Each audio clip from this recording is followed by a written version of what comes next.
Hello. Welcome to world affairs factory. मैं हूं आपका दोस्त जितेंद्र और चलिए शुरू करते हैं। आज है 22 सितंबर और हम लोग आज देखेंगे कि आज की करंट अफेयर्स क्या क्या है। तो देखिए, इसरो ने सक्सेसफुली एक अपने जो उनका न्यू प्रपल्सन सिस्टम है रॉकेट के लिए, ठीक है। मतलब प्रपल्सन सिस्टम कहने का मतलब जो रॉकेट को ऊपर भेजता है ना अपना एनर्जी यूज करके, पीछे से जो आप देखते होंगे प्रणोद, मतलब जो एनर्जी निकलती रहती है हीट, उसको प्रपल्सन सिस्टम बोलते हैं। तो एक हाइब्रिड मॉडल का प्रपल्सन सिस्टम जो है ना, उसका मोटर का यहाँ पे उन्होंने टेस्ट किया इसरो ने, ठीक है। देखिए, इसरो की जो हेडक्वार्टर है वो बेंगलुरु में है और इसकी जो फाउंडर थे वो कौन थे? विक्रम साराभाई, ठीक है। फाउंडेशन कब हुआ था? 1969 में, और ये डिपार्टमेंट ऑफ स्टेट के अंदर आता है, ठीक है, स्पेस के अंदर, ठीक है। ओके, देखते हैं इसके बारे में कि ये मोटर क्या क्या क्या है। तो देखिए, इस मोटर में जो आपको एनर्जी यूज किया गया था, यहाँ पे साफ साफ लिखा हुआ है कि the motor used hydroxyl terminated polybutadiene as a fuel, HTPB आप शॉर्ट में याद रखेंगे, एज अ फ्यूल, ठीक है, and liquid oxygen that is LOX as a oxidiser. Okay, ये डिफरेंट क्यों है? तो क्योंकि इससे पहले जो भी मोटर बना हुआ था वो सॉलिड सॉलिड होता था या लिक्विड लिक्विड होता था। जैसे आपने सुना होगा कि जब मार्स मिशन या कोई भी MK3 का जो मतलब एक तरह से रॉकेट में, तो वो लिक्विड लिक्विड ऑक्सीजन का वहाँ पे कॉम्बिनेशन होता था as a liquid and oxidiser, but fuel as oxidiser के फॉर्म में। जबकि इसमें क्या है आपको, तो ये एक तरह से आप बोल सकते हैं सॉलिड लिक्विड है, जिसमें आपको जो आपका लॉक्स है वो क्या है? एज अ ऑक्सीडाइजर लिक्विड है, और जो आपका फ्यूल है that is HTPB as a solid fuel, ठीक है। आगे बढ़ते हैं। अगर आप देखोगे ना तो इसमें जो है ना, इसरो ने बोला है इसके बारे में कि जो आपका ये आपका जो हाइब्रिड टेस्ट है, इन्होंने अपने प्री एक्सपेक्टेड जो इनका पाथ था उस सब को फॉलो किया है, और इसका जो इक्विवेलेंट फोर्स है दैट इज़ 30 kN, ठीक है। 15 सेकेंड तक जो इन्होंने अपना परफॉर्मेंस दिया और वो सेटिस्फैक्ट्री मिला, ठीक है। The use of liquid facilitate throttling and control over the flow rate of LOX enable the restart capacity, ठीक है। While both HTPB and LOX are green, green obviously क्योंकि स्पेस में डेब्रिस और इन्वायरमेंट को protect करने के लिए green बनाया गया। LOX is safer to handle, और ये जो hybrid motor it is scalable and मतलब आप अपने हिसाब से इसको क्या कर सकते हो, मॉडिफाई कर सकते हो, ठीक है। और ये जो न्यू प्रपल्सन सिस्टम है that is hybrid propulsion system, ये डेवलप किया गया किसके द्वारा? The Vikram Sarabhai space centre के द्वारा, ठीक है। तो इसको हम लोग यूज करेंगे फ्यूचर में, जो भी अपकमिंग हमारी नेसेसरी होगी उसमें हम लोग यूज करेंगे। इसरो से रिलेटेड एक नया और भी न्यूज़ है कि यूक्रेनियन जो अंतोनो 124 ट्रांसपोर्ट फ्लाइटर, वहाँ से जो वन वेव टेक, मतलब वन वेव आपको पता होगा एयरटेल के साथ मिल करके जो है ना स्पेस इंटरसेट जो है ना प्रोवाइड करना चाहिए। वन वन वन वेव जो है ना, ये UK की एक कंपनी है, यूनाइटेड किंगडम की, ठीक है। तो फर्स्ट टाइम जो है ना अपना जो सबसे heaviest, India's heaviest lifter rocket जो है GSLV MK3, वो फर्स्ट टाइम कमर्शियली यूज होने वाला है। फर्स्ट टाइम कमर्शियली यूज होने वाला है, क्योंकि इससे पहले जो हम लोगों ने जो भी 4 टाइम्स यूज़ किया था वो इंडियन मिशंस के लिए था। तो it this will be the first time that the rocket will be performing the paid service of foreign customer satellite into the space. और अभी जो न्यूज़ में ये है, क्योंकि ये वन वेव जो एयरटेल अपना जितना भी सैटेलाइट भेजने वाला है उसमें से 36 सैटेलाइट अभी जो एयरटेल का है वन वेव के साथ मिल करके, वो 36 सैटेलाइट जो आपका MK3 रॉकेट है अपना वहाँ से मतलब श्रीहरिकोटा से लॉन्च होगा, ठीक है। श्रीहरिकोटा आपको पता है कि हम लोगों का एक तरह से बोल सकते हैं रॉकेट पोस्ट है, ठीक है, पोर्ट है, जहाँ से हम लोग क्या करते हैं, रॉकेट को लॉन्च करते हैं। ओके, थोड़ा और जान लेते हैं। तो देखिए, ये जो GSLV है, GSLV आपको पता है कि जैसे मैंने आपको बोला इंडियाज हैवीएस्ट है, तो it is a 3 stage heavy lift launch vehicle, ठीक है, developed by ISRO. The facility has 2 solid strap on motor. देखते होंगे आप, जैसे हमारा जो चंद्रयान 2 लॉन्च हुआ था, तो आप देखते थे कि रॉकेट में क्या लगा हुआ था। चंद्रयान 2 में रॉकेट में एक ऐसे तो मेन बॉडी था रॉकेट का, और इसके बगल में एक छोटा छोटा पतला जो इसको बोलते हैं ब्रूस्टर। तो it has 2 solid strap on Motors, ठीक है, a core stage liquid booster Burns a combination of liquid fuel and a cryogenic stage, ये अपर स्टेज होता है, ठीक है। और अभी हाल ही में जो हमारा जो आपको अर्थ सेटेलाइट ऑब्जर्वेशन जो फेल हो चुका था, उसमें भी हम लोगों ने देखा था कि कुछ इसी तरीके का हुआ था कि ठीक से एक तो ऑर्बिट में नहीं गया था, और कभी कभी क्या होता है कि आपकी क्रायोजेनिक इंजन से स्टार्ट नहीं होती है। मतलब क्रायोजेनिक का मतलब एक बहुत ही लोएस्ट टेम्परेचर पे जो है ना किसी भी चीज़ को बर्न करना।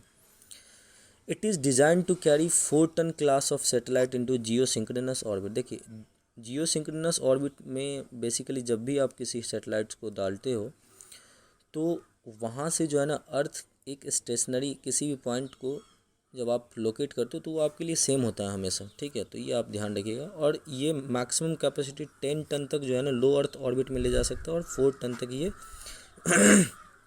जियो सिंक्रोनस। देखिए, लो अर्थ ऑर्बिट होता है जैसे अभी जो हमारा ISS है, इंटरनेशनल स्पेस स्टेशन, वो लो अर्थ ऑर्बिट में, ठीक है।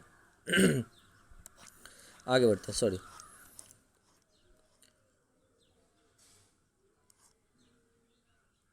तो हम लोग जो है ना अभी तक जो भी आप बोल सकते हैं फॉरेन कंज्यूमर्स को, या आप बोल सकते हैं जो भी हमारे कस्टमर होते हैं फॉरेन, उसको हम लोगों ने अभी तक जो है बेसिकली MK2 को यूज़ किया करते थे, ठीक है, जो एक PSLV है। तो वहाँ पे क्या होता है कि थोड़ी कैपेसिटी कम होती है, वेट कम होता है, ठीक है। मैक्सिमम 1.75 टन ही हम लोग ले जा सकते हैं। तो MK3 आने से क्या हो गया कि इंडिया की जो कैपेसिटी है to to you know put the more customer satellite into the orbit, वो इंक्रीज हो चुका है। तो इससे रेवेन्यू भी जनरेट होगा, ठीक है, इसरो के लिए। और फिर इसरो इस पैसे को रिसर्च एंड डेवलपमेंट पे खर्च कर सकता है, ठीक है।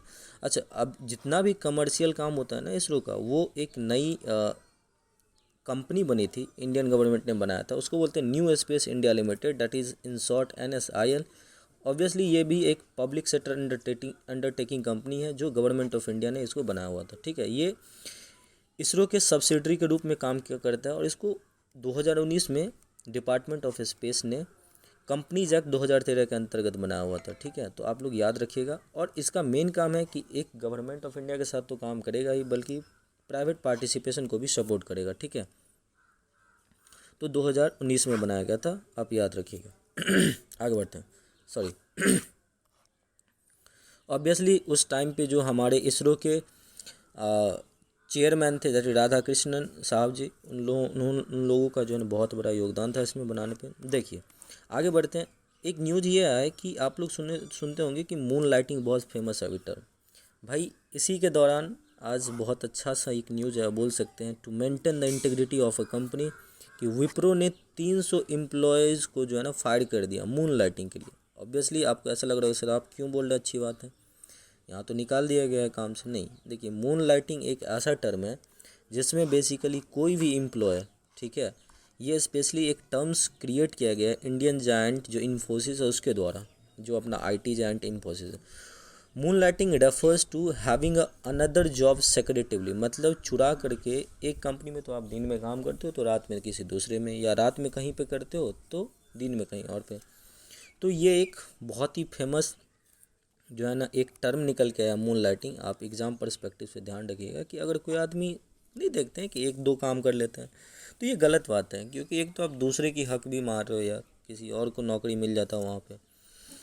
और ये एक अनएथिकल चीज़ बता रहा है कि you have no responsibility regarding the rules and regulation. साथ साथ आप एक तरह से नहीं कहते उसको डॉन डॉन करना, मतलब पैसे के लिए, वो वाली थोड़ी यहाँ पे कहावत। Even though you are working in a very reliable prominent IT giants, ठीक है, क्योंकि ये IT का ही एक टर्म्स नॉमिनक्लेट करके लाया गया, बट जनरली आप इसको बोल सकते हैं कि जब एक आदमी एक से ज़्यादा काम करता है किसी कंपनी में तो उसे मून लाइटिंग बोलते हैं। नया जो न्यूज़ में आया वो अडानी पोर्ट ने सिक्योर कर लिया है ताजपुर पोर्ट को, ठीक है। ये ताजपुर पोर्ट वेस्ट बंगाल में, आप याद रखिएगा। और ये एक DC पोर्ट है, ठीक है। ऑब्वियसली इससे क्या होगा, तो वहाँ पे एम्प्लॉयमेंट जनरेशन होगा, ठीक है, क्योंकि वर्किंग आएगी तो इन्वेस्टमेंट आएगा, लोगों को काम मिलेगा।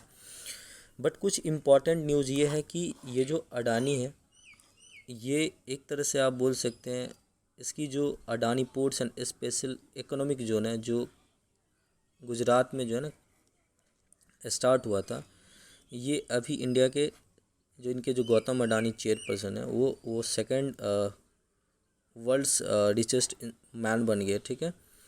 और ये पोर्ट में इंडिया की 30% जो है ना स्टेक को बेसिकली प्राइवेट पोर्ट जो है बेसिकली इनको मैक्सिमम यही मतलब कंट्रोल करते हैं इंडिया में। सो ऑब्वियसली इनके स्टेक्स को और भी बूस्ट करेगा, और साथ साथ ये जो है ना हल्दिया पोर्ट को भी डेवलप करेंगे नया तरीके से। इनका और भी पार्टिसिपेशन है मतलब डोमेस्टिक के अलावा वर्ल्ड में भी। जैसे आपने नाम सुना होगा Haifa port, Haifa battle of Haifa हुआ था जहाँ पे इंडियन सोल्जर ने भी बहुत हेल्प किया था मतलब, ठीक है।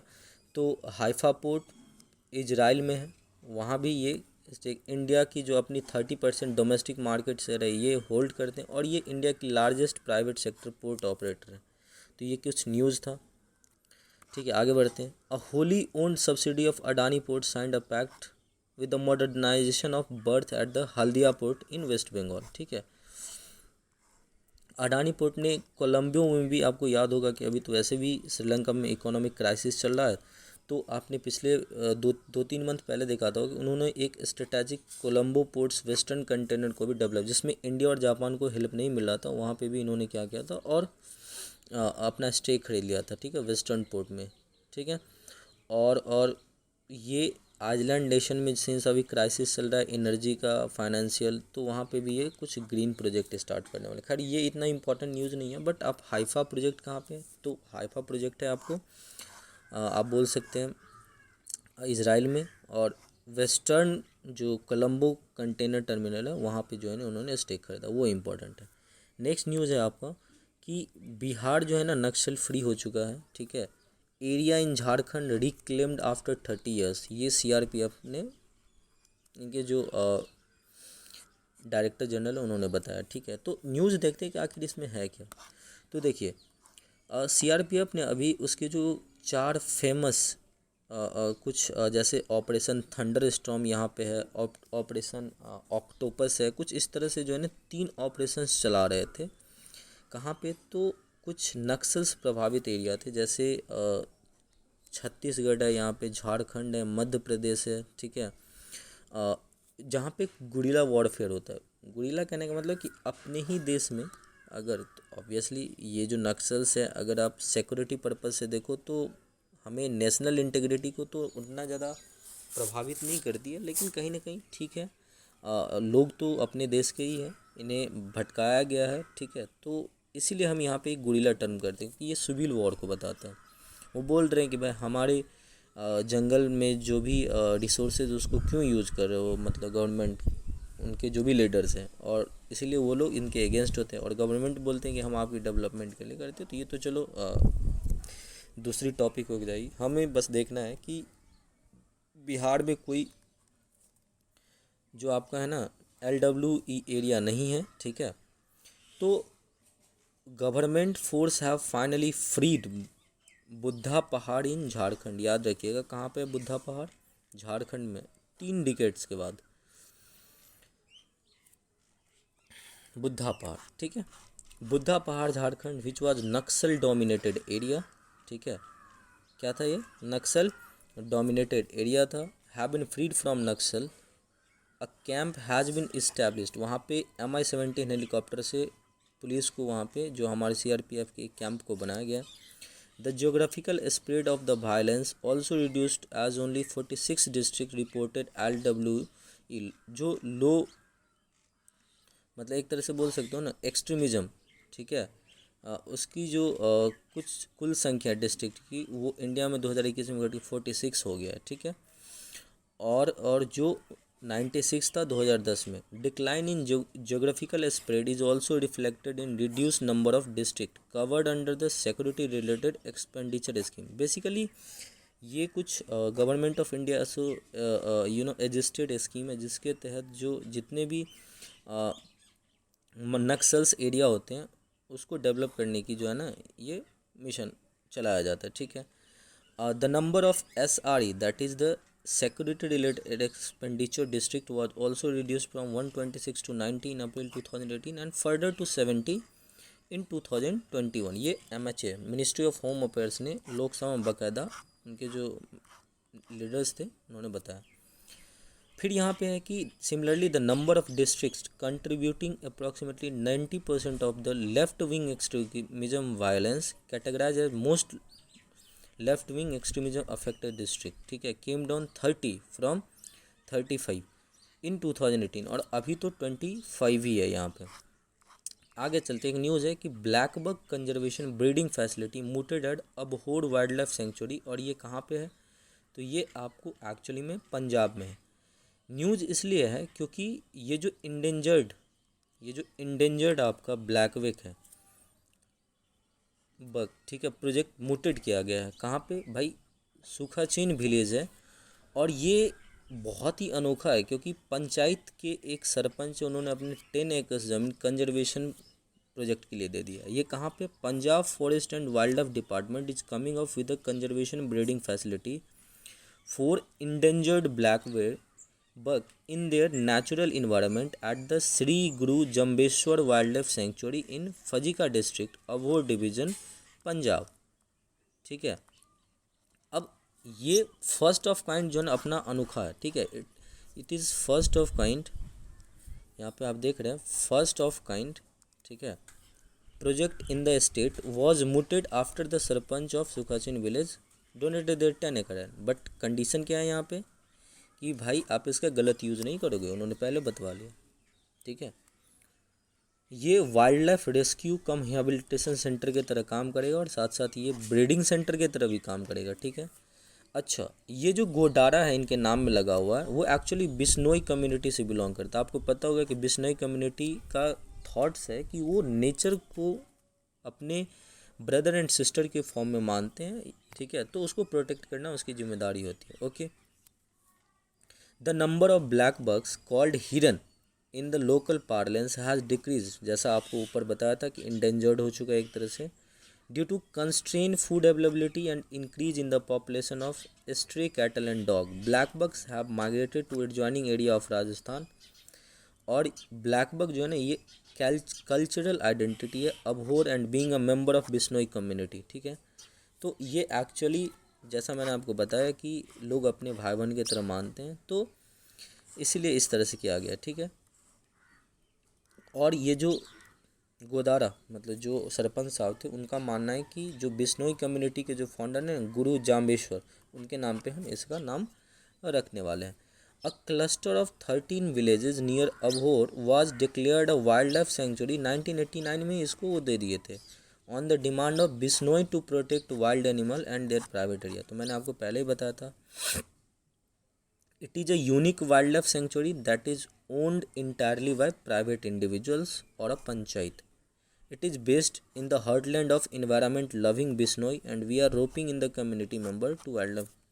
तो ये कुछ न्यूज़ था जो आपको ध्यान रखना है। थोड़ा हम देख लेते हैं किसके बारे में, तो ब्लैक बग के बारे में। देखिए ब्लैक बग जो है ना ये फास्टेस्ट एनिमल होता है in the world next to cheetah. ये डायूरिनल एंटीलोप होता है, मतलब एक तरह से बोल सकते हैं एक्टिव होता है ड्यूरिंग द डे ओनली। ये डिक्लेयर्ड किया गया as the state animal of Punjab, Haryana and Andhra Pradesh, याद रखिएगा। कल्चरल इंपॉर्टेंस क्या है, it is a symbol of purity for Hinduism as its skin and bone horns are regarded as sacred object, ठीक है। For Buddhism के लिए it is a symbol of good luck.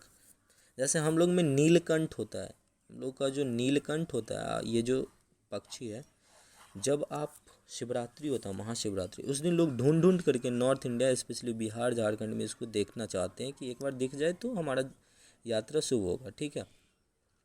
अगर आप प्रोटेक्शन स्टेटस की बात करो तो वाइल्ड लाइफ प्रोटेक्शन एक्ट 1972 के शेड्यूल 1 में है ये।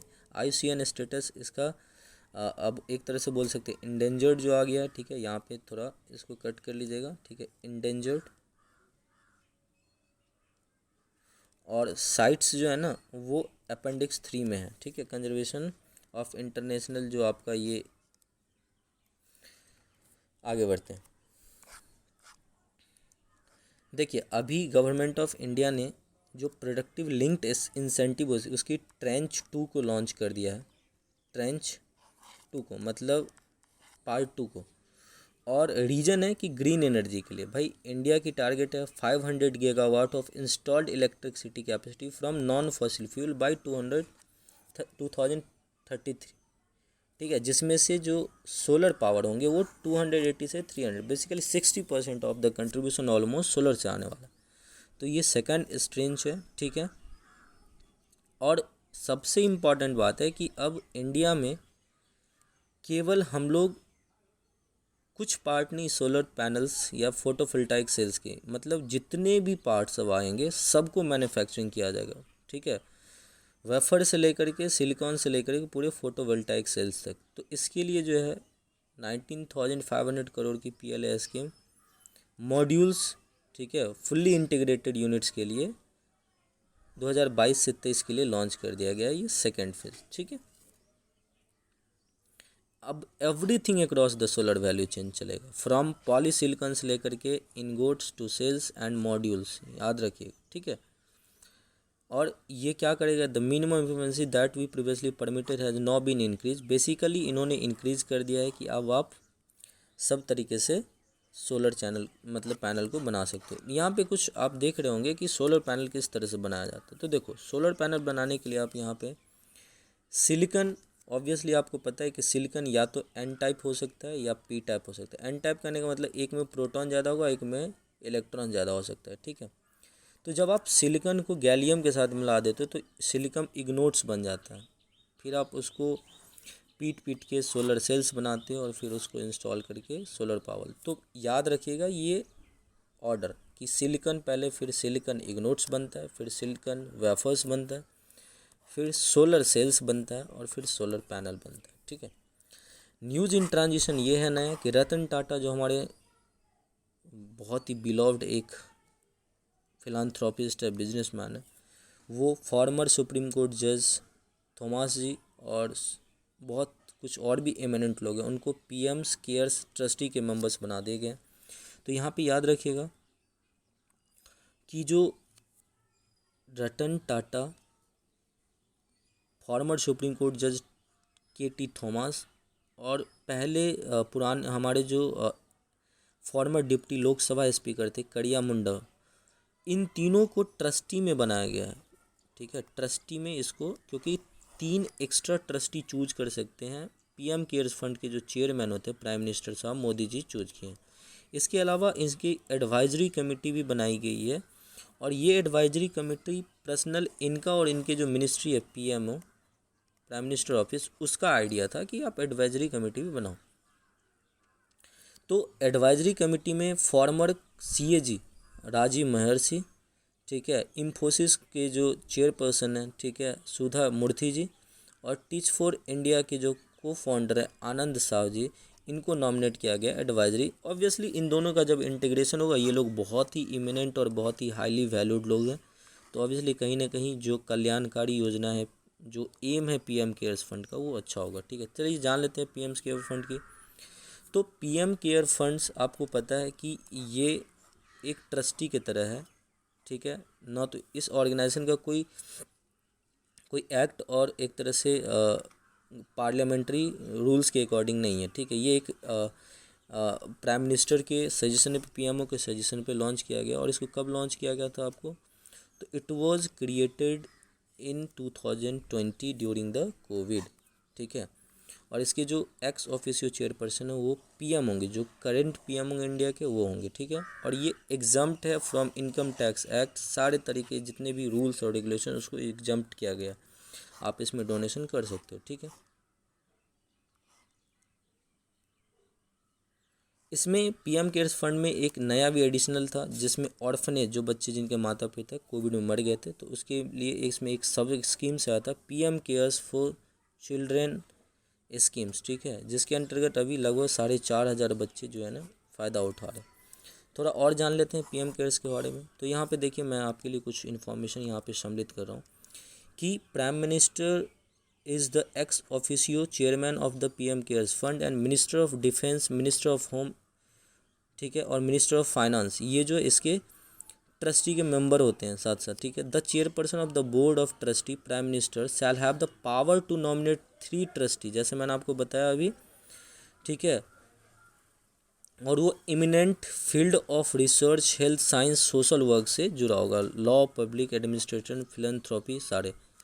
The fund consist entirely of voluntary contribution from individual organisation and does not get any budgetary support, नहीं मिलता। मतलब ऐसा नहीं है कि जब हमारा बजट आता है उसमें इसको आप फंडिंग करोगे, ऐसा कुछ नहीं है। Donation of PM care fund would qualify for 80, मतलब कुछ इसके एक तरह से जो एग्जम्पशन मैंने आपको बताया, इनकम टैक्स एक्ट जो 1961 है, और ये qualify as a corporate social responsibility, ठीक है। मतलब CSR, जो भी कंपनियां अपने कॉरपोरेट सोशल रिस्पॉन्सिबिलिटी से जो पैसा, तो उससे भी ये डोनेट कर सकते हैं। ये FCR है, फॉरेन कंट्रीब्यूशन जो रेगुलेटिंग लॉ है, उससे भी ये इसको वंचित किया गया है। मतलब एक इसीलिए तो यहाँ पे थोड़ा सेप्टिसिज्म अपोजिशन कर रहे थे कि नहीं भाई ऐसा नहीं हो सकता कि इसमें ऑडिट तो करना है, तो कुछ रूल्स रेगुलेशन तो है नहीं, ठीक है।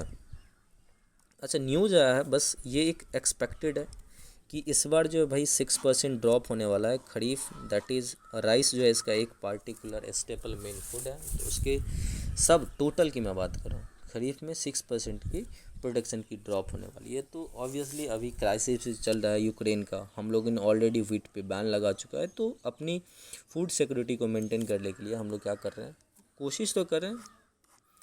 Gangotri glacier retreated by 1700 metres since 35, ठीक है। ये 35 ईयर्स पहले की ये स्टडी है। तो गंगोत्री, अब देखिए गंगोत्री ग्लेशियर ये उत्तराखंड की सबसे बड़ी ग्लेशियर है, और आपको पता है कि यहाँ से गंगा नदी निकलती है, ठीक है, गंगा नदी की सब जो भागीरथी है। तो ये एक तरह से पास्ट में ऐसा बोला गया था कि भाई ये कम हो रहा है, मतलब यहाँ पे जो है ना आप बोल सकते हैं जो डेब्रिस और जो गैसेस के कारण से गंगोत्री ग्लेशियर जो है ना, वो उनका जो सिकुड़ना, कॉन्ट्रैक्शन हो रहा है। तो अच्छी बात है ये एक तरह से, ठीक है, कि यहाँ पे इस बार रिट्रीटमेंट हो रहा है, ठीक है। आपको पता होगा कि जो गोमुख है वो 4000 लगभग 3950 मीटर के ऊपर है, भागीरथी रिवर वहाँ से निकलता है, और ये अलकनंदा रिवर में मिलके देव प्रयाग में, ठीक है, गंगा नदी बन जाती है। मतलब देव प्रयाग जो जगह है वहाँ पे अलकनंदा नदी किसके साथ मिलती है, गोमुख से निकलने वाले भागीरथी नदी से मिलता है और गंगा नदी कहलाने लगता है, ठीक है। तो ये अच्छी बात है, ठीक है। आप याद रखिएगा कि जो यहाँ पे रिट्रीटमेंट हो रहा है, इसका मतलब कहीं ना कहीं ग्लोबल वार्मिंग से निपटने का जो स्टेप्स है हम लोग का थोड़ा बहुत अच्छा हुआ होगा, इसलिए यहाँ पे रिट्रीटमेंट हो रहा है। तो ये स्नोफॉल पैटर्न जो है आपको वो क्या हुआ होगा, एक तरह से बढ़ा होगा, और बारिश जो है वो थोड़ा कम हुआ होगा, जिससे क्या हुआ होगा, या आप बोल सकते हैं ग्लोबल वार्मिंग का जो ओवरऑल इम्पैक्ट होगा वहाँ पे कम होगा। तो ये था आज का सेशन। तो प्लीज़ अगर आप लोगों को हमारा सेशन अच्छा लगा होगा तो प्लीज़ हमें सपोर्ट कीजिए, हमारे चैनल को सब्सक्राइब कीजिए दोस्तों के साथ, और लाइक ज़रूर कीजिए और कमेंट कीजिए। अगर कोई भी त्रुटि होगी तो प्लीज़ उसे बताइए ताकि हम जान सकें कि हमने कहाँ पे गलती किया। So thank you so much for watching this video, thank you so much. Subscribe current affairs factory.